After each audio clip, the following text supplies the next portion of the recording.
The stars had always called to humanity. For 200 years, humans had traveled among them. They built colonies on distant worlds. They made friends with alien species. They joined the Galactic Council and sat among beings who had traveled space for thousands of years. Humans were the newcomers, the young ones. Many alien species looked at them with curiosity. Some looked at them with kindness, but others looked at them with something else entirely. The Valkyrie were one such species. They were tall creatures with hard shells like insects. They had 4 arms and eyes that glowed red in the dark. For 10,000 years, the Valkyrie had conquered and destroyed. They had crushed entire civilizations under their feet. They believed they were the strongest species in the galaxy. Then the Galactic Council formed and war became forbidden. The Valkyrie had to stop their conquests. They had to sit in meetings and talk instead of fight. They hated it. Commander Thrickstil was a Valkyrie warrior born too late. He had never tasted true battle. He had never felt the joy of crushing an enemy. He spent his days patrolling empty space, dreaming of the glory his ancestors had known. He looked at humans and felt only disgust. They were soft creatures with no shells to protect them. They laughed too much. They cried too easily. They were weak. One day, his chance came. A human colony ship called the Cradle of Hope was traveling through space that the Valkyrie claimed as their own. The ship carried 300 families to a new world. There were engineers and doctors and teachers aboard. There were mothers and fathers. There were children. Commander Thrickstil watched the ship on his screen. His red eyes glowed brighter. "Disable their engines," he ordered his crew. "We are going to send a message." The Valkyrie warship fired. The colony ship shook and stopped moving. It floated helpless in the cold darkness of space. Thrickstil took 50 warriors and boarded the human vessel. The humans screamed and ran. They tried to hide, but there was nowhere to go. The Valkyrie warriors gathered all the passengers in the main hall. 300 families stood together, holding each other. Parents pushed their children behind them. They begged. They pleaded. "Please," a human man said. "We meant no disrespect. We will leave your space immediately. Just let us go." Thrickstil walked through the crowd slowly. His heavy feet made the floor shake with each step.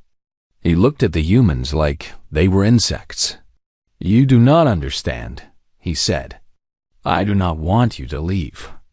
I want the galaxy to see something." He pointed at the children. "Bring me the young ones." The parents screamed. They fought, but the Valkyrie warriors were too strong.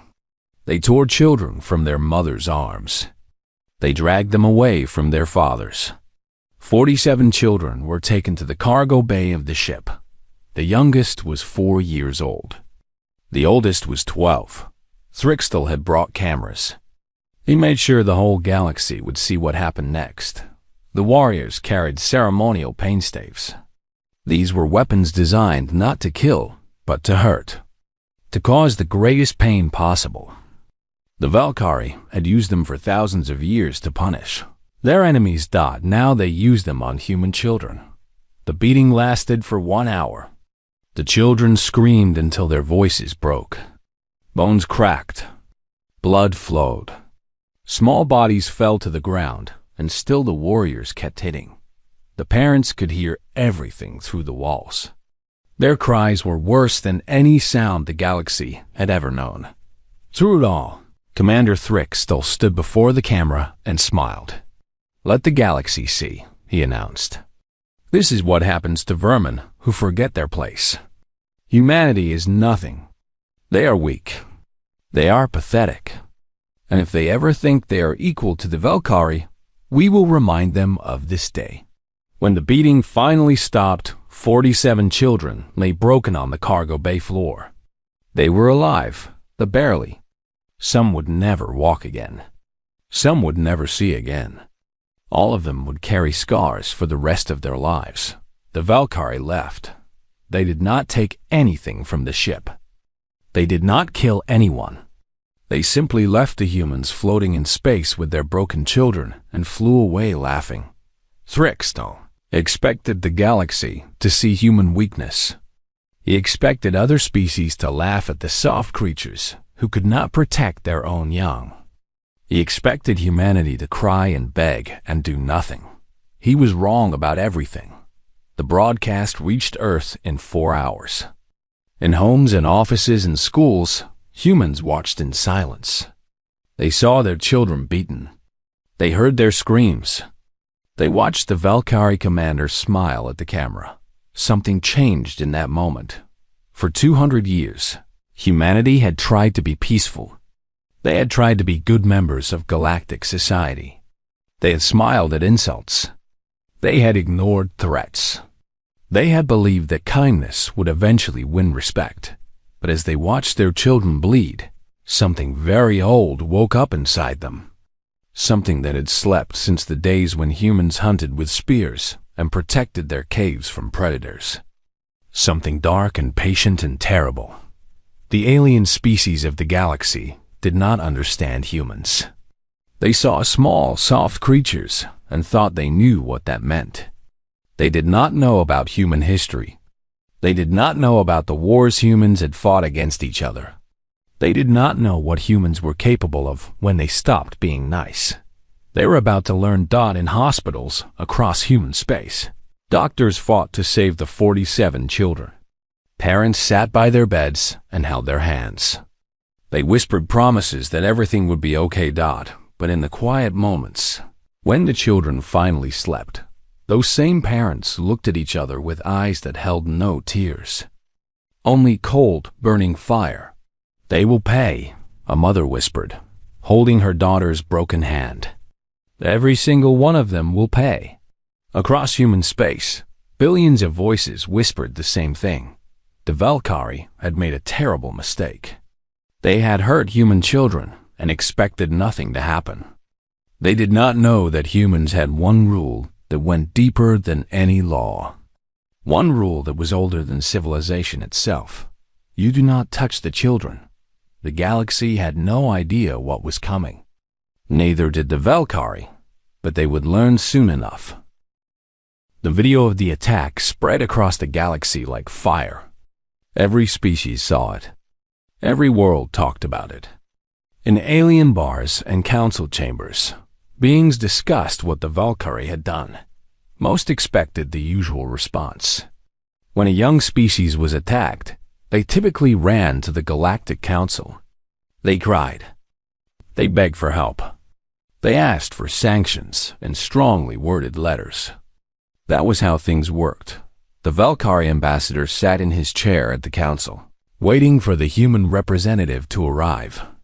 He had prepared a speech about how humanity had entered Valkyrie space without permission. He had documents showing that technically no laws had been broken. He expected to win easily. Ambassador Elena Vasquez walked into the chamber 6 hours after the attack. She was a small woman with gray hair and calm eyes. She had been a diplomat for 40 years. She had negotiated treaties with dozens of species.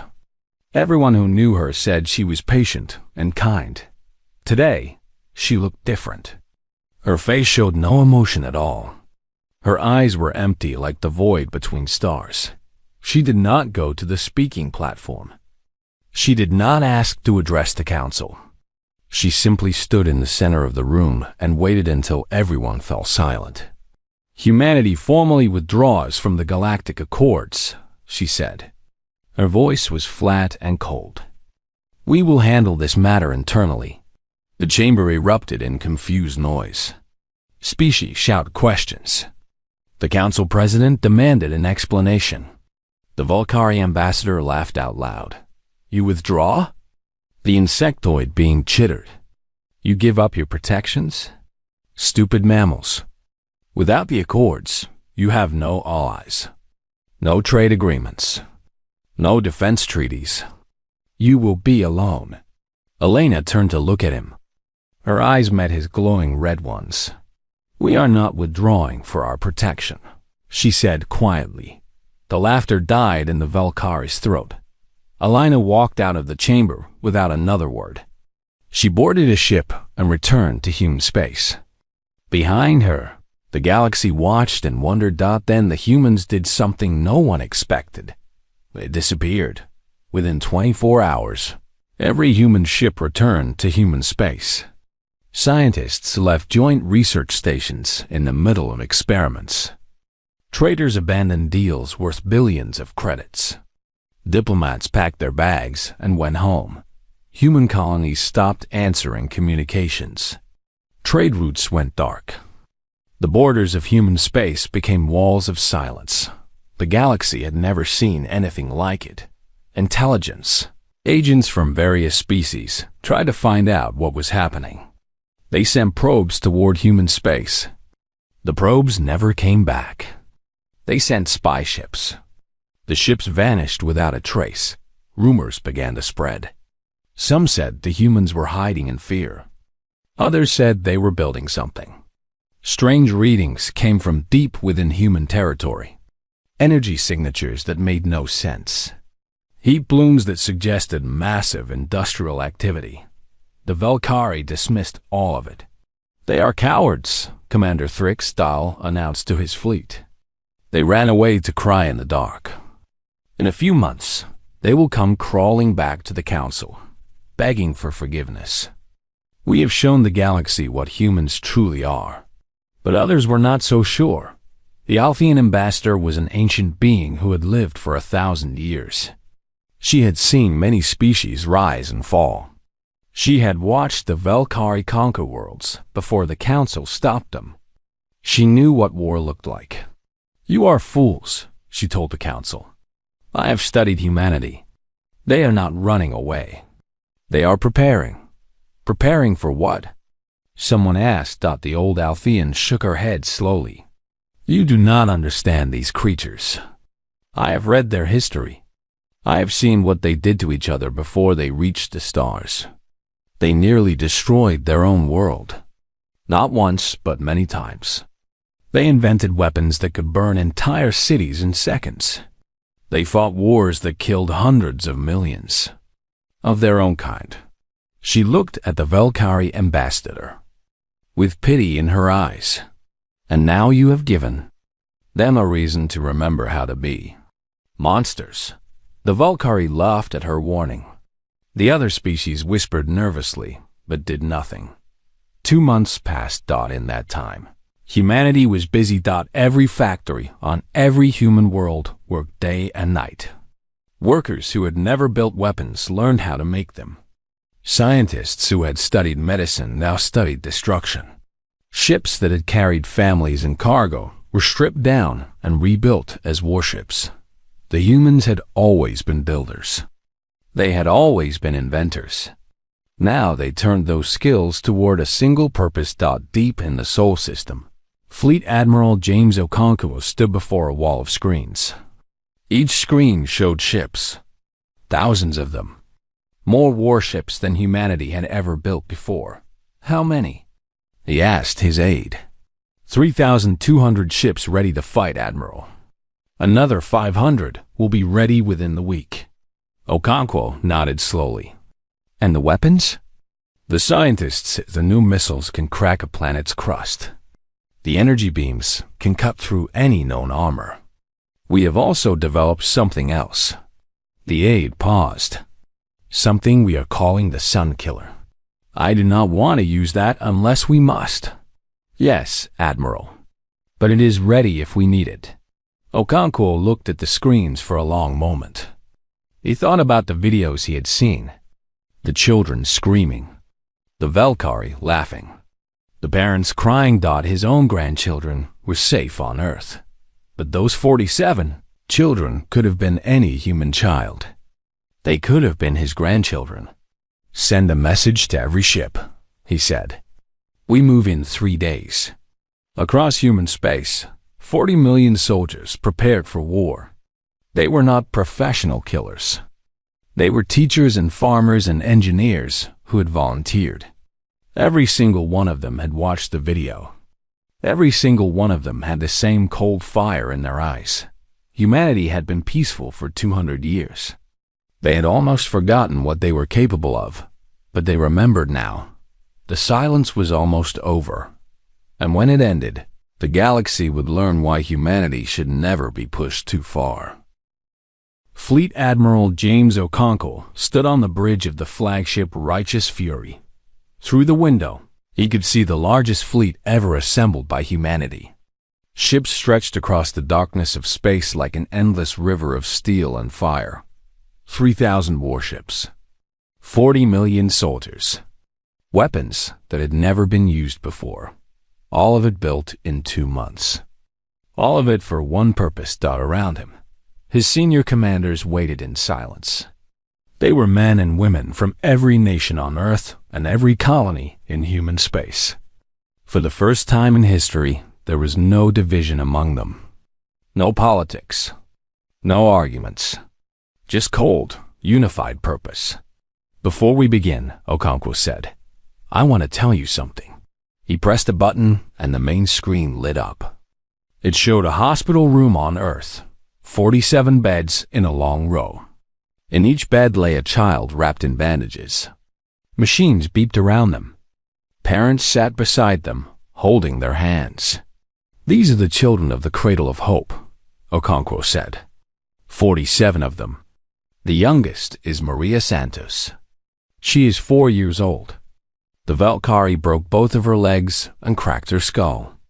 The doctors say she may never walk normally again. The commanders watched in silence. Some had tears in their eyes. Others had fists clenched so tight their knuckles turned white. The oldest is Thomas Chun. He is 12. He tried to protect the younger children during the attack. The Valkyrie beat him until his spine was damaged. He will spend the rest of his life in a wheelchair. Okonkwo let the images sink in. "We contacted every family," he continued. "We gave them a choice. We could pursue justice through the Galactic Council, trials, sanctions. The Valkyrie commander might spend a few years in prison. That was one option." He paused. The other option was fire. He looked at his commanders. Every single family chose fire. Nobody spoke. Nobody needed to. "This operation has been given a name," Okonkwo said. "We are calling it Operation Lullaby. Because when it is over, the Valkyrie will sleep forever." He turned to the navigation officer. "Set course for Valkyrie space. All ships." The fleet began to move. Before they crossed into Valkyrie territory, human diplomats had one last job to do. Ambassador Elena Vasquez sent identical messages to every species in the galaxy. Every government. Every council member. Every civilization that had ever contacted humanity. The message was simple. The human species is going to war with the Valkyrie. This is not your war. We ask only that you stand aside. Do not help them. Do not hide them. Do not give them weapons or ships or information. If you do any of these things, we will consider you our enemy as well. We do not wish to fight anyone except the Valkyrie. But if you force us to, we will. You have 12 hours to respond." Within 6 hours, most species had declared neutrality. The Althians sent a message saying they supported humanity completely. The Chronari offered to send ships to help. Several smaller species simply said, "We understand. Do what you must." Only one species offered to help the Valkyrie. They were a small race called the Tazari, who had long been allies of the insectoids. Ambassador Vasquez sent them a second message. "You have made your choice. We will remember it." The Tazari suddenly changed their minds and declared neutrality. Fear was a powerful thing. By the time the human fleet reached the borders of Valkyrie space, the insectoids were completely alone. No allies, no support. Just them against the entire human species. They still did not believe they could lose. Commander Thrixtel gathered his fleet of 800 warships. It was the largest Valkyrie military force in 500 years. He looked at his warriors and felt proud. "The humans are coming," he announced. "Let them come. We will crush them as we have crushed so many others. Our ancestors conquered 100 worlds. We will conquer these soft creatures too." His warriors cheered. Their red eyes glowed with excitement. Thrickstell did not know that human spy drones had been watching his fleet for weeks. He did not know that humans had mapped every defense station, every weapons platform, every strategic point in Valkyrie space. He did not know that human scientists had studied Valkyrie ships and found their weaknesses. He thought he was preparing an ambush. He was wrong.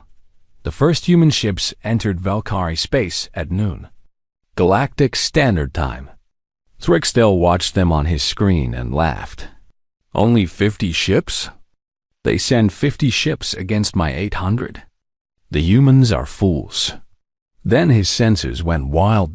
Behind the first 50 ships came more, and more, and more. They poured out of hyperspace like a flood. Hundreds, then thousands. The entire human fleet appeared at once, surrounding the Valkyrie from every direction. Thrickstell stopped laughing. "By the gods," one of his officers whispered. "Where did they get so many ships?" No one had an answer. Admiral Okonkwo's face appeared on every Valkyrie screen.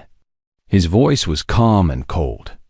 "This is Fleet Admiral James Okonkwo of the Human Combined Fleet. You have committed an act of war against our species. You injured our children. You laughed while doing it. You broadcast your crime to the entire galaxy." He paused. "There will be no negotiation. There will be no surrender. There will be no mercy. You showed none to our children. We will show none to you." The communication ended. Thrickstell tried to respond. He tried to order his ships to form a defensive formation. He tried to contact Valkyrie High Command for reinforcements, but the humans were not waiting for him to get ready. The first missiles were already flying. Operation Lullaby had begun, and they, Valkyrie, were about to learn what happened when humans stopped being peaceful. The first battle lasted 4 hours. 800 Valkyrie warships against 3,000 human vessels. The insectoids had ruled space for 10,000 years. They had never lost a war. They lost this one in a single afternoon. Human missiles moved faster than anything the Valkyrie had ever seen. They punched through shields like they were made of paper. Valkyrie ships exploded in chains of fire across the darkness of space. The insectoids tried to fight back, but their weapons seemed slow and weak compared to what the humans had built. Commander Thrickstell watched his fleet die around him. Ship after ship vanished from his screen. Hundreds of thousands of Valkyrie warriors turned to ash in seconds. "This is impossible," he whispered. They were supposed to be weak, but the humans were not weak. They had simply chosen not to show their strength before. They had hidden their true nature behind smiles and kind words. Now the mask was off. Thrickstell tried to run. His ship turned toward Valkyrie space, engines burning at maximum power. A human cruiser followed him. It was faster. It caught up within minutes. The human captain did not destroy Thrickstell's ship. Instead, he disabled its engines and sent soldiers to board it. They wanted the commander alive. Thrickstell was dragged from his bridge in chains. Human soldiers stood around him with cold eyes. None of them spoke. None of them needed to dock by the end of the first day. The Valkyrie fleet was gone. 800 warships reduced to floating wreckage and drifting bodies. The humans had lost 12 ships. 12 out of 3,000. The galaxy watched in shock. How is this possible? The council president asked no one in particular. Humans have been spacefaring for only 2 centuries. The Valkyrie have been a military power for thousands of years. The old Althean ambassador shook her head.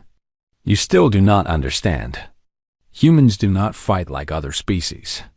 They do not fight for territory or resources or pride. When they truly go to war, they fight to end things, completely. She was right. The human fleet did not stop after the first battle. They moved deeper into Valkyrie space with terrible speed. Every military base they found, they destroyed. Every defense station was reduced to rubble. Every ship that tried to fight was hunted down and torn apart. The humans did not capture prisoners. They did not negotiate.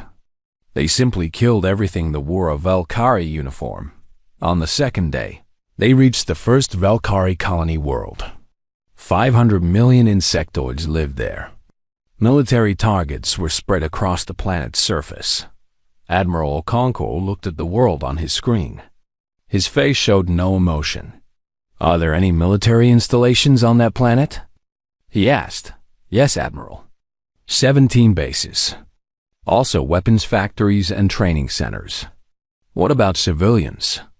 "The military targets are in cities, sir. If we bomb them, civilians will die too." Okonkwo closed his eyes for a moment. He thought about the 47 children. He thought about the Valkyrie laughing as they beat them. He thought about what mercy meant. "Give them 1 hour to evacuate the cities around military targets," he said. "Then destroy everything." Some civilians escaped. Many did not. The Valkyrie had never expected anyone to actually attack their worlds. They were not prepared for evacuation. By the end of the hour, 17 mushroom clouds rose into the sky. Words spread across Valkyrie space. The humans were coming. The humans were destroying everything. The humans could not be stopped. Panic began. Valkyrie fled their colonies by the millions. Ships crammed with refugees tried to escape to neutral space. The humans let them go. They were not interested in those who ran. They were interested in those who had stayed to fight. By the 5th day, 3 Valkyrie worlds had been pacified. Their military was gone. Their cities were burning. Their people were learning what it meant to face an enemy that would not stop. On the 6th day, the human fleet reached the Valkyrie homeworld. It was a large planet with orange skies and black oceans. 8 billion Valkyrie lived there. It was the heart of their civilization, the center of their empire, the place where their species had been born. Admiral Okonkwo broadcast a message to the entire planet. "People of the Valkyrie homeworld, your military attacked our children. Your commander broadcast their suffering to the galaxy for entertainment. Your leaders laughed and called us weak."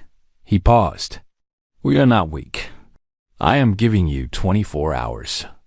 In that time, you will surrender every member of your military to us. You will hand over every leader who approved of the attack.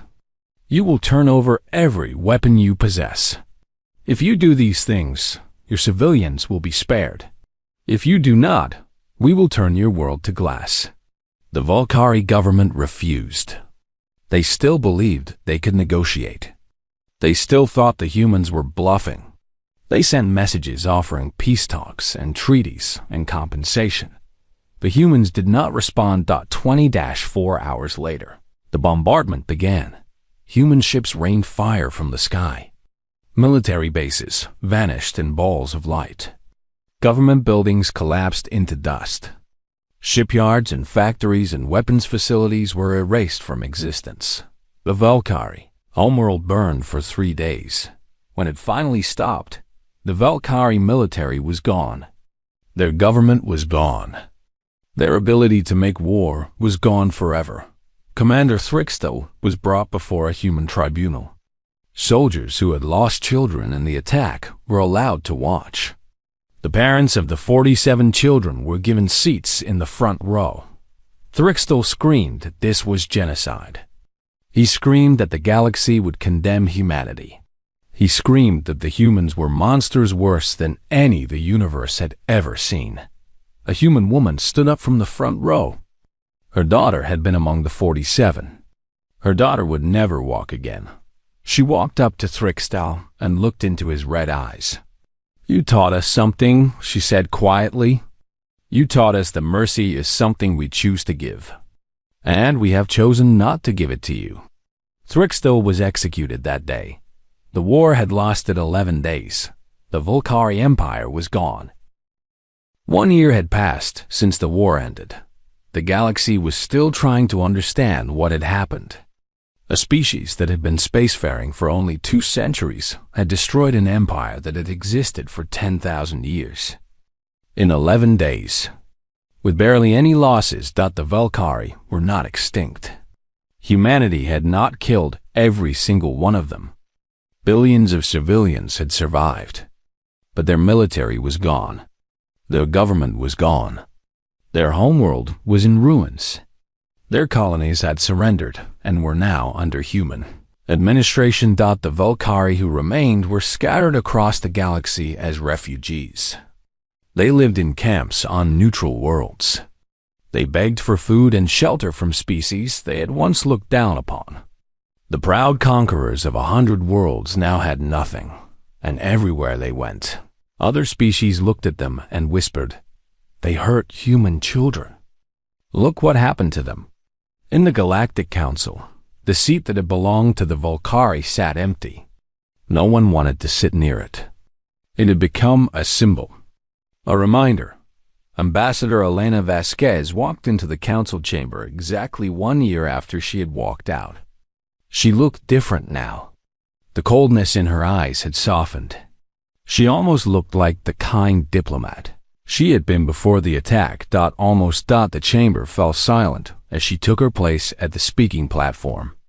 Every species in the galaxy watched, some on screens in their homes, some in the chamber itself. Everyone wanted to hear what humanity would say. 1 year ago, Elena began, I stood in this chamber and told you that humanity was withdrawing from the Galactic Accords. We did this because we needed to handle a matter ourselves, without interference, without rules that would protect those who had hurt our children. She paused. That matter has been handled. No one spoke. No one moved. Today, humanity wishes to rejoin the Galactic Accords. We want to return to being peaceful members of galactic society. We want to trade and cooperate and build friendships with all of you. Some delegates looked relieved. Others still looked frightened. But before we rejoin, Elena continued, we have a proposal. A single addition to galactic law. We believe this addition will prevent what happened to our children from ever happening again. To anyone, she transmitted a document to every delegate in the chamber. We are proposing Article 7, Section 1. We call it the Doctrine of Sanctuary. The delegates read the words on their screens. The children of any sapient species are to be considered sacrosanct. Any deliberate harm inflicted upon children shall be considered an act of war against the entirety of their species and shall invite unlimited retaliation, without appeal or mediation. The chamber erupted in murmurs. Some delegates looked worried. Others nodded slowly. This law will protect all children, Elena said. Not just human children. If anyone hurts the children of the Altheans or the Chronori or any other species, they will face the same consequences the Volcari faced. No exceptions. No mercy. She looked around the chamber. We understand if some of you are afraid of this law. We understand if you think it is too extreme. But ask yourselves this. What kind of galaxy do you want to live in? One where the powerful can hurt children for entertainment, or one where such acts are unthinkable? The Volcari thought they could beat our children and face no consequences. They were wrong. Let this law make sure that no one ever makes that mistake again. With any species, the vote was held immediately. It was unanimous. Every species in the galaxy voted yes. As the delegates filed out of the chamber, a young being approached Ambassador Vasquez. He was from a species called the Minari. They had achieved spaceflight only 50 years ago. They were even younger to the galaxy than humans. Ambassador, he said nervously, may I ask you something? Elena smiled gently. It was the first time anyone had seen her smile in over a year. Of course. The young Minari looked at his feet. Is it true what they say about humans? That you are monsters? Elena was quiet for a moment. She thought about the question carefully. No, she said finally. We are not monsters. We are parents. She put a hand on his shoulder. Do you have children on your world? Yes, the Minari said. Many. Then you understand. You would do anything to protect them. Anything at all. Even things that seem terrible to others.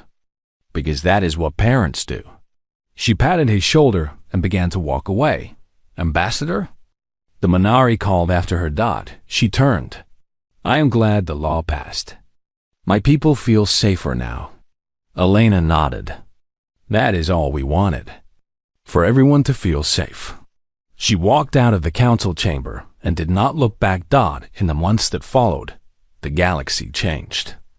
Slowly at first, then faster. Trade routes reopened. Human ships traveled among the stars again. Scientists returned to joint research stations. Diplomats sat in meetings and talked about cooperation. But things were different now. Everyone treated humans with a new kind of respect. Not the kind that comes from admiration. The kind that comes from understanding exactly what someone is capable of. Stories spread about humanity. Some were true. Some were exaggerated. But they all carried the same message. The humans are kind. The humans are generous. They will share their technology and help those in need. They will give you the shirt off their back. But whatever you do, whatever foolish idea enters your mind, never hurt their children. Because if you do, they will find you. They will destroy everything you have built. They will erase your civilization from the stars. And they will do it all with cold eyes and steady hands. Because that is what parents do. 50 years later, a historian from the Althean species wrote a book about humanity. It was called The Sleeping Giant, and it became the most widely read text in galactic history. In it, he wrote, the humans spent 2 centuries trying to convince the galaxy that they were peaceful. They smiled and traded and made friends. Many species thought they were weak, soft, easy to push around. The Valkyrie found out the truth. Humans are not weak. They are simply patient. They do not wish to fight. But when something precious is threatened, they become something else entirely. Something ancient and terrible. Something that does not stop until the threat is gone. The galaxy now understands this. And because we understand, we are at peace. No one wants to wake the sleeping giant. No one wants to see those cold eyes again. The doctrine of sanctuary has never been tested since its creation. No species has harmed another's children. Perhaps this is because everyone learned from the Valkyrie. Or perhaps it is simply because everyone is afraid. Either way, the children of the galaxy sleep safely in their beds. And somewhere out there, humanity watches over them all. That is the gift the humans gave us. That is the price the Valkyrie paid, and that is why, when my grandchildren ask me about humans, I tell them the same thing everyone tells their children now. Be kind to them. They will be kind to you, but never, ever hurt them. Because the humans remember. The humans always remember, and they never, ever forgive. The book ended with a simple dedication. To the 47 children of the Cradle of Hope, may you never be forgotten. May your suffering never be repeated. May the stars always remember what was done in your name. And across the galaxy, for generations to come, they did.